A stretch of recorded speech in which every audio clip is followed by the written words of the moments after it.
और खबर है हरियाणा से, जहां सांपला में झाड़ियों में पड़े सूटकेस को संदिग्ध अवस्था में मिले अज्ञात युवती के शव के मामले में पुलिस ने तत्परता से कार्रवाई करते हुए महज 48 घंटे के अंदर वारदात का खुलासा कर दिया।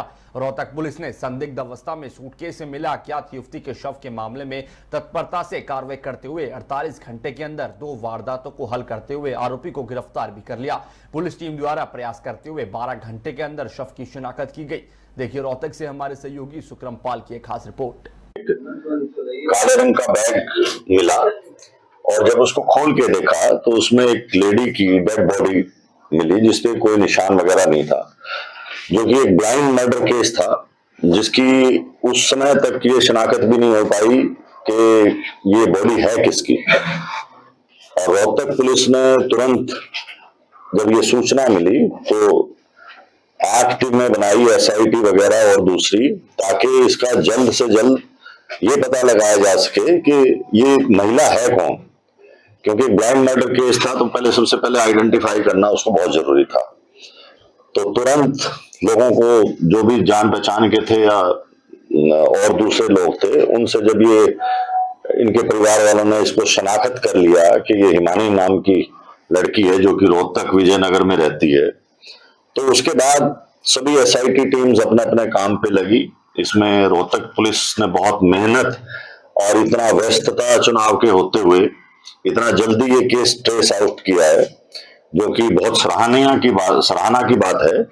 इसके अंदर जो एक्यूज्ड है वो गिरफ्तार कर लिया गया, जो कि 1.5 साल पहले से इंस्टाग्राम, सोशल मीडिया आना जाना उसका इनके घर पे था। लड़की अकेली विजयनगर में रहती थी और 27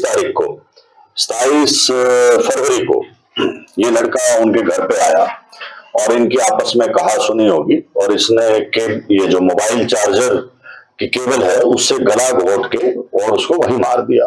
उसके बाद जो इसके जेवर थे, लैपटॉप था या जो दूसरा सामान कीमती था, उसको ले जाके अपना जो उसकी शॉप थी, दुकान या अपना झज्जर के अंदर, वहां छुपाया और इसी की स्कूटी लेके वो वहां गया और वापस आया। और रात को फिर इसने इसको, लड़की को काले बैग में पैक करके, और क्योंकि रजाई वगैरह पे भी खून के धब्बे वगैरह पड़ गए थे, तो उन सब को साथ पैक करके और ये रात को 3 व्हीलर लेके बस में सांपला बस स्टैंड के पास गया, ये दिखाने के लिए कि मुझे कहीं जाना है। तो फिर वहां जब 3 व्हीलर चला गया तो इसने वो बैग वहां पर फेंक दिया ताकि आइडेंटिफाई ना हो डेड बॉडी, और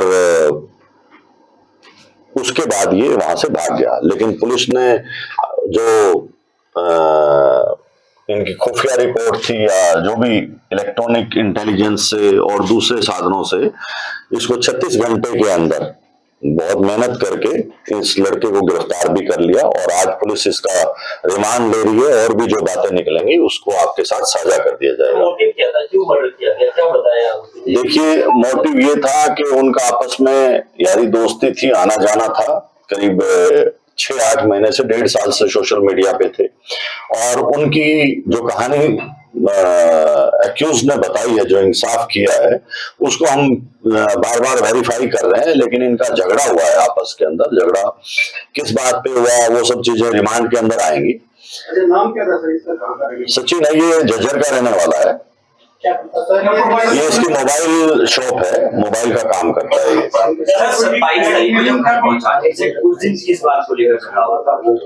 देखिए, पहले ये घर पे ही रहा। शाम को 5 बजे के आसपास जब इनकी अनबन होगी, लड़ाई वगैरह हुई कोई पैसे के लेन देन पे या किसी बात पे, तो उसके बाद इसने उसका गला घोट के वो जो केबल थी मोबाइल चार्जर की, उससे मार दिया। ब्लैकमेल करने की बात है। देखिए, अभी ये चीजें क्योंकि पूरी तरह से वेरीफाई नहीं करी, और ना ही हम ये आप लोगों को इस तरह से डिस्क्लोज कर सकते हैं जब तक कि कंफर्मेशन नहीं हो जाती। आज एक्यूज्ड का हम रिमांड लेंगे और उसके बाद आप लोगों को बता दिया जाएगा। शुरुआती पूछताछ में आरोपी क्या बता रहा है कि किस बात पर अनबन हुई, झगड़ा हुआ और नौबत यहाँ तक पहुंचने की गला दबा करके? आपने बोला कि पैसों की लेन देन का, वो क्या एलिब्रेट कर? देखो वो हम वेरीफाई कर रहे हैं कि वो लड़की पैसे मांग रही थी, ठीक है, तो वो चीजें सब वेरीफाई होती हैं, एकदम से ऐसे नहीं कहा जा सकता कि यही कारण है। लेकिन उनका झगड़ा हुआ, आपस में नोकझोंक हुई और उसके बाद उसने दबा दिया।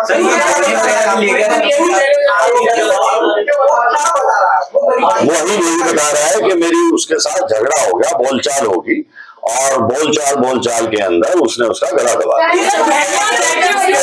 देखिए लड़ाई झगड़ा किसी भी बात पे हो जाता है, कोई स्पेसिफिक नहीं होती। आपने बोला ना पैसों का उनका आपस में लेन देन था, तो वो क्या था हम उस चीज को वेरीफाई करेंगे।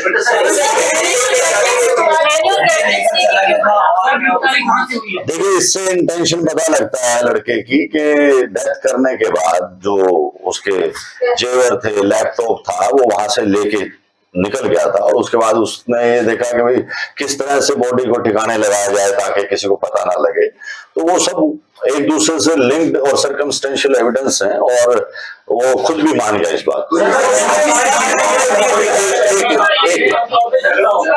तुम अपने घर से चल के निकल जाता, अपने घर चले जाता, जो है मर्डर किया और मर्डर करने के बाद पूरी प्लानिंग के साथ बॉडी को डिस्पोज ऑफ करना, एविडेंस मिटाना, सही पहले से ही प्लानिंग थी कि इसको ढालना है। ये पिट ऑफ रेंज में था या पिट ऑफ रेंज में था या फिर पूरा प्लान? देखिए दो चीजें हैं कि उस टाइम जो हालात हुए, कोई ऐसा पहले से प्लानिंग नहीं थी, लेकिन उस टाइम से जो हालात हुए, कोई मारने के लिए नहीं आता, वो हालात बनते हैं उस टाइम। जो उस टाइम हालात बने उसके बाद उससे बेकाबू हो गए और फिर उसने ठिकाने डाल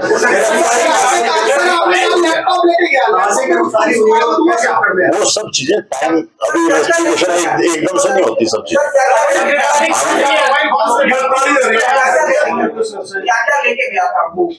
ये आपको जो लिस्ट दी है इसमें सब कुछ लिखा है, लैपटॉप है, अंगूठी है और कौन से जो चेन वगैरह है, कई चीजें हैं।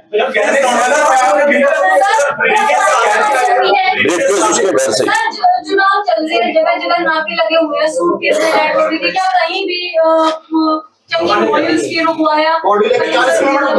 देखिए दो चीजें होती हैं कि हर चीज को चेक नहीं किया जा सकता। अगर आप लोगों को भी पुलिस हर आदमी को चेक करेगी तो आप ही लोग इससे एतराज करेंगे कि अननेसेसरली हमें रोका जा रहा है। तो पुलिस वो 3 व्हीलर में अपना बैग लेके जा रहा है, कोई इस तरह का शक नहीं था और उसने टाइमिंग वगैरह सब चेक करके जब उस रास्ते से गया, अदरवाइज स्कूटी पे जाता कोई पकड़ सकता था उसको। सर ये पहले स्कूटी को खड़ी करके वापस गया, फिर ऑटो लेके आया था,